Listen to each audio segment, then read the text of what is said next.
Seventh grade, it is that time of the week again. We are doing chapter 9, section 2, which hopefully there it is. Okay.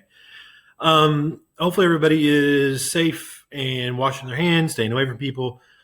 If you've been following the news, you know that the numbers are flattening out. Hopefully, because we're doing what we're supposed to do, keep that up. Hopefully, we can move past this sooner rather than later. I did get a lot of complaints last week about my lack of a dad joke. I apologize. I just forgot. So why was the broom late? It overswept. So there's that for this week. Maybe I'll do 2 next week to make up for last week. I don't have another one right now. So today we're going to talk about the Louisiana Purchase, which is one of the most important and country course of history changing important, significant events in American history. All that's true. I did not say exciting, though. It is just a land purchase. I know that there are a lot of seventh graders that get super stoked. Your heart's racing right now over real estate deals. But, for some of you, maybe not. So in the early 1800s, and again, like I said last time, I'll try to keep this under 10 minutes. I was about 10 seconds short last time. 8th grade videos have been going over, but mostly because I talk a bunch like this at the beginning. So the Appalachian Mountains are keeping Americans mostly in the east, because crossing a mountain range back then is not the same as crossing a mountain range, today. You can't just get in your car and go over in a helicopter, fly in an airplane or whatever. You got to go in a Conestoga wagon, which is well, I'll show you. I got a picture here in a minute with the hoops pulled over the top and then the white canvas pulled over that. And so the Appalachian Mountains basically are trapping most Americans that can't get through the Cumberland Gap in Tennessee on more or less the East Coast. And so some people can get across there. It's not impossible. It's just more trouble than it's worth. And so as this area in the East Coast gets more and more people are like willing to take that risk and go to the areas west of the Appalachian Mountains, between the Appalachians and the Mississippi River, which we won in our war with Britain. And so now people are starting to explore that. All right. And so Conestoga wagons, like I said, in 1800, the territory of the United States only extended, as far as the Mississippi River. We've talked about this dozens of times in class, where I pointed my tiny little map. The West back then meant like Western Illinois and the Mississippi River. It didn't mean like California or Oregon or Washington like it does now. So the territory west of the Mississippi River, basically between, and I'll show you a map here in a second, basically between the Mississippi River and the Rocky Mountains, belonged to Spain.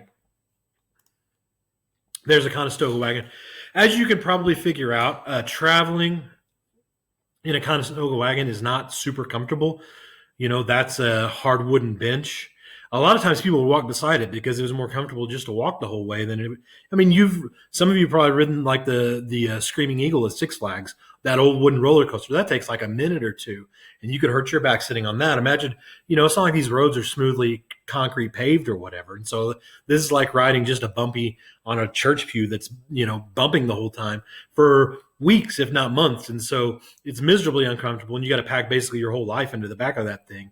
And so this is not a fun way to travel. And so, like I said, most people just stayed in the East.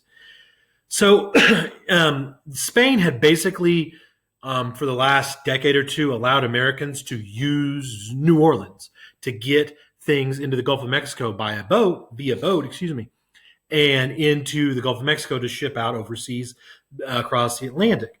And so in 1802, they were like, no, you can't use the Mississippi anymore. And the Americans are like, well, I wonder why that is. And so Thomas Jefferson suspected, hey, I think it's possible that Spain and France had cut a secret deal, and now France actually owns this land, and they're the ones that are not allowing us to do this. And he was correct. Napoleon Bonaparte, who's probably the third most famous, most written about historical figure ever, behind Hitler and Jesus, in some order. I'm not saying the good or bad. Obviously, those are on different sides of the spectrum, but the most famous people. Napoleon's probably third, and he tried to take over the world a few times and almost succeeded. He was known as a little guy, but really for his time, he wasn't that short.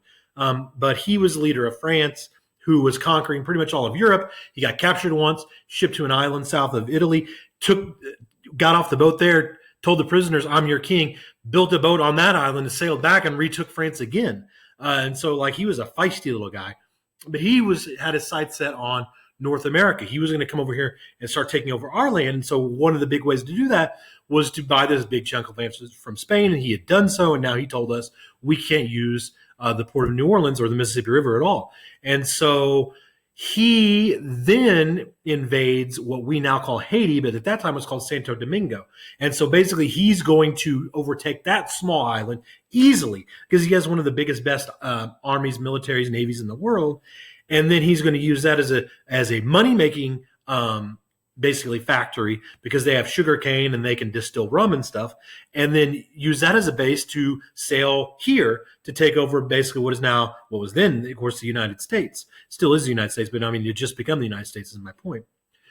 The only thing he wasn't counting on was basically disease-carrying mosquitoes, which basically wiped out a huge portion of their military they sent over there. Thousands, they sent like 10,000 troops and thought that would be plenty, but like 7,000 of them got bit by these mosquitoes who were carrying diseases that they were not immune to, yellow fever, malaria, or whatever. And so if you have the biggest and best army in the world, but they can't get out of bed and they have, pardon me, but explosive diarrhea constantly, they're not going to be very great for fighting. And so the Santo Domingans won. And so they renamed their army Haiti. And once this happened, Napoleon's like, well, without that, I don't really need the rest of it.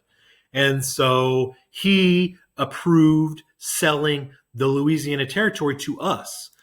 And so because they're fighting, like I said a few minutes ago, in Europe, they're trying to take over basically the entirety of Europe.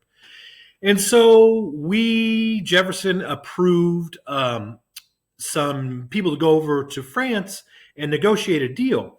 And so Talleyrand was the French foreign minister who was negotiating with us, and we came up with a price of $15 million. Now, this doubled the size of the United States, $15 million. And I know that you know that $15 million then is a lot more money than $15 million now. That still was less than a penny an acre. This is still a incredible price for the amount of land we're getting. And so whenever they got this offer, they probably had to try to calm themselves down instead of just, jumping up and down and hollering and, showing them that we would have paid way more. So they send a letter back to Jefferson like, hey, we got this great deal. They were authorized to spend up to $10 million to buy just the port of New Orleans, just the city of New Orleans, and be able to use the port. Instead, they sold the whole territory for $15 million.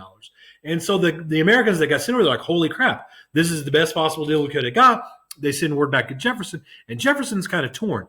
And so here's the Louisiana Purchase. Okay, the part over here in the split pea soup color green is what we had before, and this yellow baby vomit color here, it doubled the size of our country.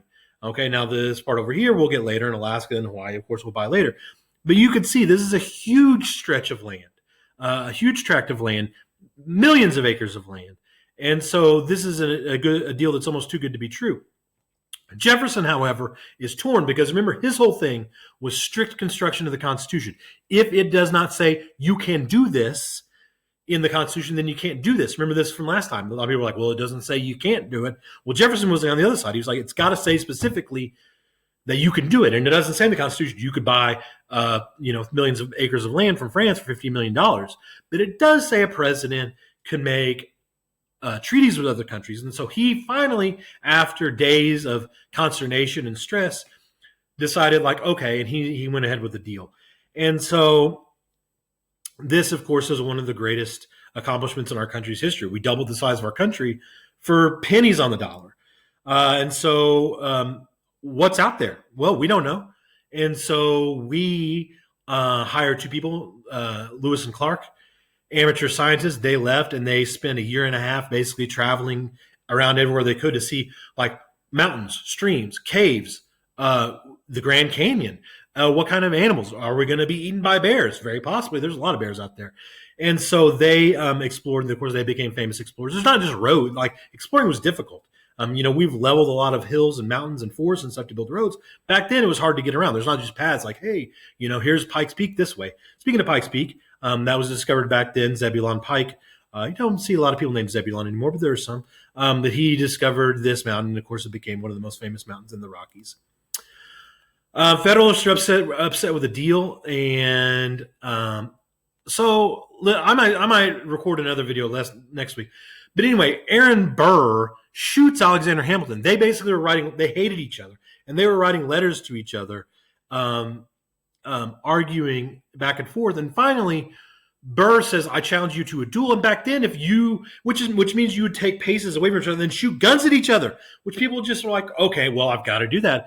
Like if somebody challenged me to a duel now, you'd be like, no, that's crazy. Back then, it was considered to be unhonorable to your family if you disagreed. So they rode out to rowed a boat, not rode like in a motorcycle or whatever, ROWED, out to an island off the coast of New Jersey, and Alexander Hamilton was like, I'm not going to shoot this dude. And Aaron Burr's like, I'm totally shooting this dude. And he shot him and he killed him. And this is the former vice president of the United States who shot Alexander Hamilton and killed him. There's a lot of disagreements. I'll try to find some different material. Let's send that to you Thursday or Friday with like some more information on the Hamilton Burr duel. But these are two of our founding fathers that they shot guns at each other, and one of them killed the other, which is crazy to think about. But it happened. So anyway, Alexander Hamilton, he's dead. Aaron Burr, he's gone off the deep end. And the Federalists are upset because they realize like Jefferson's becoming very popular. We're never going to win another election again. He's doubling the size of our country. Those new states, who are they going to vote for? They're going to vote for Republicans and Jefferson. So anyway, sorry, I went over time today. Check your Google Classroom for this assignment. I will attach a slideshow too. If I'm talking too fast and you just want to read through, that's fine. Most of you are doing really great on these. I appreciate this.